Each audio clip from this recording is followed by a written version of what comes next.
friends, welcome back to my channel. Today I wanted to go through the numbers with you. If you remember a few videos back, I was talking about how I am very much a numbers person and I am motivated by like seeing the numbers as far as like body care items, like how many are brought in, how many move out, like how am I doing on all that. So I went through and I inventoried most of my products. And what I think I'm going to do honestly is start a playlist here on YouTube, and I'm just going to call it the self-care. Let's see, probably the self-care closet. I was going to say cabinet, but there's way more than would fit in a cabinet. So I'm going to call it the self-care closet.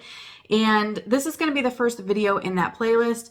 And basically this is my inventory numbers on most of my like self-care items for September of 2024. I'm not sure how often I will do inventories, but all of those will be in this playlist. Plus, I'm sure there will be other videos also in this playlist. There were a few categories that I did not inventory, and honestly, originally I thought about calling this the beauty closet, but most people when they think of beauty, they think of makeup, and that is one of the categories that I did not inventory. I'm not even sure if I'm going to ever inventory makeup because I still need to go through all my makeup, and I'm not 100% sure how much makeup I even want to have like in stock. Whereas all of these categories, or at least most of these categories, these are things that I collect and I plan to continue to collect. So let's go ahead and I'm going to go through all the numbers. I'm going to throw some pictures up, as I'm going through the numbers, and then we'll talk a little bit at the end as far as my plans moving forward. So let's start with body wash. This is a category that is not horrible in my opinion. I only have 6 body wash right now. And then to go along with that is body scrubs. I have 3 body scrubs, and then shave creams, gels, and then also like the whipped soaps that I used as a shave gel. I have 7. And then the next category that we're going to go into are kind of like body moisturizers. So I have 8 body oils. And I have 22 body lotions and creams. Now with the body lotions and creams, I did not separate those into categories. And what I mean by that is there are fragrance-free ones in that, and there are scented ones in that. And then there are also like body butters in that. I just kind of combined all of them into one. Later down the line, I may, split those into different categories and actually tally up like how many fragrance-free do I have? How many, scented lotions do I have? How many body butters do I have? But for right now, I'm just putting them all together. The next category is fragrances, and that includes body fragrances like as far as body sprays, fragrance mists, those types of things. So like kind of your cheaper, and then also like higher end perfumes. I have 41 of those. The next section that we're going to move into is facial care. So I do have 6 facial cleansers, 2 facial exfoliants, and then this category is another one that I probably at some point will break down into categories, but it's facial masks. For right now, I have all of my clay masks, my sheet masks, if there's any like enzyme or actives masks, they're all just thrown into one category, and I have 35 of those. And then as far as facial sprays and toners, I have 7. I keep looking down because I have all of these.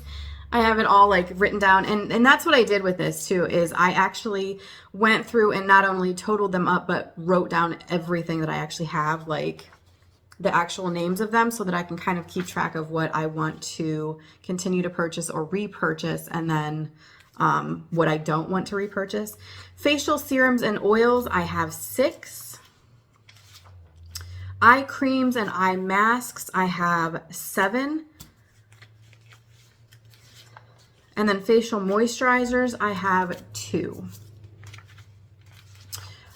Next up, we have things like hand and foot care, basically. Cuticle oils, I have 2, and cuticle remover, I have 1. Hand creams, I have 2, and foot creams, I have 7. And then next up we have shampoo. This was surprising to me actually. But I guess I don't get super excited about hair stuff. You guys know that. Like I don't know. It's just not necessarily my category.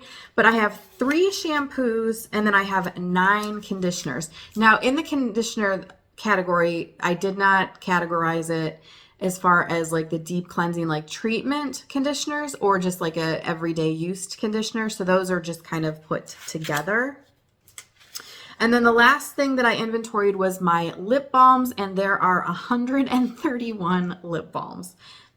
Again, I didn't, break that into categories as far as like just an everyday type use thing like lip smackers or something like that, as opposed to like a deeper, healing lip balm or anything. They're just all kind of thrown into one category. Now, I did not inventory everything. So I didn't inventory my bar soaps, my hand soaps, my bath salts or like add-ins, makeup, hair styling products, or nail polishes. Now, I may eventually inventory my bar soaps because that is something that I do kind of collect and will continue to collect. Hand soaps, I'm not going to inventory those because that to me is more of like a family hygiene type thing, because I put those in the bathrooms and all of that. So it's not just me using those. And obviously none of these products are my husband's or my son's. These are just like the things that I use, and they don't touch any of these.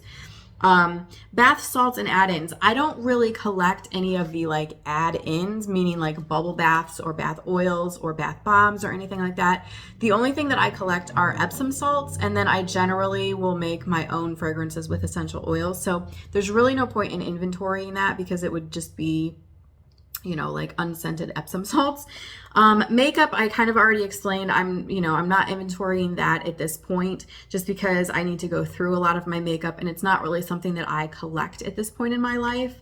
Hairstyling products. Again, I feel like with that, I have hairstyling products for when my hair is long. I have hairstyling products for when my hair is short, things like that. So it would be hard to inventory and actually try and work through any things because, like, for example, right now, I'm not going to be using any of the stuff that's for like when my hair is longer. So I'm not planning on inventorying my hair styling products. And then nail polish, again, I need to go through my nail polish. Some of it's dried up, some of it's not. And as far as moving forward with nail polish, I think I would honestly be fine with like 2 or 3 colors to use through the entire year. You guys know, I very rarely paint my fingernails. And, as far as my toenails go, I'm not like somebody who changes the color constantly. So I'm not really sure where I'm going with that category. So there's really no point in inventorying it. So as far as what is the plan moving forward with my self-care closet. So I am one of those people. I love having a lot of products. I really, really enjoy collecting. And for a while I thought, like, do I want to eliminate a lot of this stuff? I don't necessarily think I want to eliminate anything. I still want to continue to just like grow, the different categories to a point where if it gets to an unmanageable point where I feel like I am not able to get through the products in a timely manner and things start going bad before I can use them, that would be the point where I would say, obviously things need to cut back. But so long as I'm able to work through products and I'm not having to throw anything away, I'm totally fine with still building my collection. So my plan at this point is to try and work through a lot of what I have and then little by little start to build it back up. One of the things that I used to do when I would get products is I would write the date on it. Not necessarily like the exact date, but I would write the month and the year with a permanent marker on it so that I knew when I got it, when I opened it. And I would kind of keep track, as far as how quickly it needed to be used up, which I feel like was really, really helpful because then that would help me with doing things like the Project Use It Ups and things like that. I stopped doing that for some reason, and honestly, I think I just kind of stopped doing it because I kind of forgot about it. That is definitely something, as I'm bringing in new products though, that I want to start implementing again, because I do feel like it was super helpful. So that's kind of what I'm planning to do. Now, as far as the different categories, obviously some categories I don't care to have as many products as as others. I don't need a ton of skincare. As far as, moisturizers, things like that, those do tend to go bad quickly. So there's really no point in like collecting them. However, I am somebody who loves to try new ones. So I plan to continue to do that. And then other categories like fragrances, bar soaps, body washes, those really don't go bad very quickly. So I don't have a problem with having a larger collection in those categories. So that's kind of where I'm at with my numbers. I know some of you were interested in that when I had mentioned it before. That's where we're at. I may start doing like smaller hauls. Like I don't need anything immediately.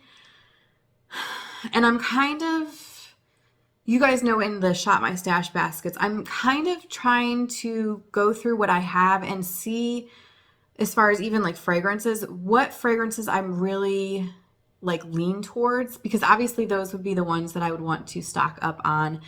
I've noticed that like some of the gourmands, I don't know, I used to love the gourmands in like the fragrances and things, and the body mists and the perfumes, and I'm not gravitating towards those as much anymore. So moving forward, I don't know if I'm going to be buying as many actual like fragrances in that, whereas like in a body wash or a bar soap, I'm fine with it in that. So I don't know, we're kind of going to see where my preferences lie at this point, and then I'll start, purchasing things accordingly. So anyway, I hope you guys enjoyed this video. The other thing I wanted to mention too is that obviously, as I was going through this, you guys were seeing some of the different areas where I keep those products, but I keep products in a lot of different areas. So I am going to stick a couple more pictures up here so you guys can see. Like I do keep some beauty products on my nightstand that I use at night. I also have some beauty products like the Shop My Stash basket and some other like random things that I use more consistently in my like little bathroom cabinet. So I'm going to put that in here too. So there are, even though like I was showing you guys on the actual shelving unit where I'm keeping a lot of this stuff, there are products all over the house too. For example, I do keep like hand lotion next to the kitchen sink and also next to the bathroom sink. I'm the only one that ever uses it, so I know it's I'm the one that uses it, but it's still, obviously it's not like on my shelf and in my stash. So anyway, so that is it, you guys. I hope you enjoyed this. Let me know in the comments down below. Are you a self-care product collector? Do you just go to the store and buy what you need as you need it? Or do you have like a huge collection? I would love to know. And also, if you made it this far, comment down below and let me know, what is your favorite fragrance? Like, is it a Bath and Body Works fragrance? Is it a high-end perfume? Is it a drugstore perfume? Let me know in the comments, what is your favorite fragrance? Thank you guys so much for hanging out with me for a little bit, and I will see you next time.